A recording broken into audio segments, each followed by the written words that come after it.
அனைவருக்கும் இனிய காலை வணக்கம். 23/11/2024 காலை 6:30 மணி நிலவர வானிலை அமைப்பு. அதிகாரப்பூர்வ அறிக்கைக்கு இந்திய வானிலை அறிக்கையை பார்க்கவும். நேற்றைக்கு நாம் அறிவித்தபடியே தமிழகத்தின் உள் மாவட்டங்களிலும் அனைத்து மாவட்டங்களிலுமே பார்த்திங்கன்னா ஒரு வறண்ட வானிலையாக மாலை வரைக்கும் நிலவும் என்று சொல்லியிருந்தோம்.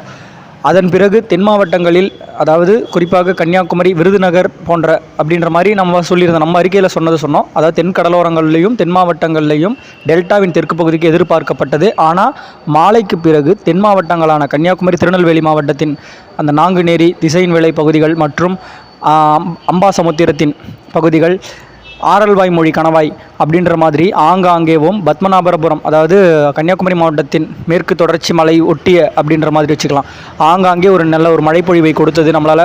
அதாவது மாலைக்கு பிறகு கொடுக்க ஆரம்பித்த மழை தற்பொழுது வரையுமே ஆங்காங்கே அப்படின்ற மாதிரி திசையன்விளை பகுதிக்கும் தெற்கு பகுதியாகவோ அது சுற்று வட்டார பகுதிகள், அந்த இடைப்பட்ட பகுதிகளில் வள்ளியூர் மற்றும் அப்படின்ற மாதிரி கொடுத்து கொண்டு வருகிறது. இந்த மழைப்பொழிவானது வரும் மணி நேரங்களில், அதாவது இது எதனால் காரணம் நேற்றே சொல்லியாச்சு, காற்று சுழற்சி, வளிமண்டல சுழற்சி இலங்கையின் ஒட்டி அமைந்துள்ளது. அதாவது இலங்கைக்கு தெற்கு புறமாக தென்மேற்கு புறமாக அப்படின்ற மாதிரி இப்போ தற்பொழுது இது தீவிர நிகழ்வோடு இணைப்பை ஏற்படுத்தி அப்படின்ற மாதிரி இருக்கிறதால இது குமரிக்கடலில் வந்திருக்கிற ஒரே காரணத்தால் இன்றைக்கான ஒரு வெப்பச்சலனம், அதாவது இடிமழை மாதிரி ஆங்காங்கே ஒரு இடங்கள் அப்படின்ற மாதிரி வெப்பம் உயர்வுக்கு பிறகு ஆங்காங்கே கடலோரங்களில் முதல்ல இப்போ தொடங்கும். வரும் மணி நேரங்களில் புதுக்கோட்டை, ராமநாதபுரம் மாவட்டங்களில் மழை எதிர்பார்க்கலாம். அதுபோலவே டெல்டாவின் தெற்கு பகுதி முனை, அதாவது வேதாரண்யம் மற்றும் முத்துப்பேட்டை அந்த ஒரு பகுதிகள் இடைப்பட்ட அந்த நாகை மாவட்டத்தின் பகுதிகளுக்கு ஒரு நல்ல மழை வாய்ப்பு, கனமழை வாய்ப்பு தெரிகிறது. கடலோரங்களில் சென்னை முதல் அப்படின்ற மாதிரி ஆங்காங்கே இருந்து கொண்டிருந்தாலும் உள் மாவட்டங்களில் அப்படின்ற மாதிரி ஒரு சில இடங்களில் ஆங்காங்கே மிதமானதாகவும் சற்று கனமழையாகவும் அப்படின்ற மாதிரி எங்கேயாவது ஒரு இடங்களில் இன்றைக்கு இருக்கும். இன்றைய மழைப்பொழிவுக்கு பிறகு நாளைக்கு எப்படி இருக்கும் அப்படின்னு பார்த்தீங்கன்னா, திருச்சிக்கு, அதாவது தெற்கு புறமாக அப்படின்ற மாதிரி வச்சுக்கலாம். அப்போது அவ்வப்போது வட மாவட்டங்களில் ஒரு சில இடங்கள் அப்படின்ற மாதிரி மழைப்பொழிவு இருக்கும். சில இடங்களில் இன்றைக்கு தென் மாவட்டங்களில் இப்போ அந்த ஆரம்பிக்கிற மழைப்பொழிவு மாலைக்கு பிறகு தென் மாவட்டங்களில் ஒரு நல்ல ஒரு கனமழை பொழிவாக இருக்கும். அதாவது விருதுநகர், தென்காசி, தூத்துக்குடி, திருநெல்வேலி மாவட்டம், கன்னியாகுமரி ஆங்காங்கே ஒரு நல்ல மழைப்பொழிவு எதிர்பார்க்கலாம் இன்றைக்கு.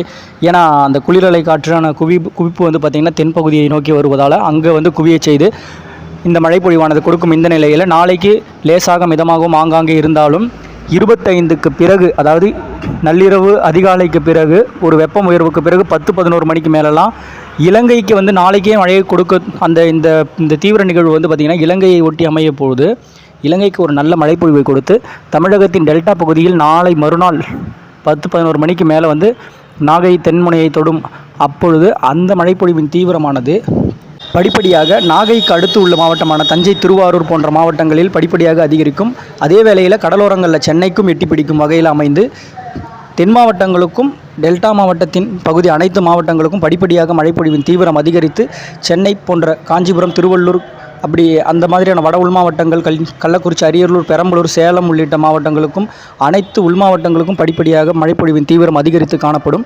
27-28 தேதிக்கு பிறகு பார்த்திங்கன்னா வடகடலோர வட உள் மாவட்டங்களில் அதீத கனமழை பொழிவு எதிர்பார்க்க முடிகிறது.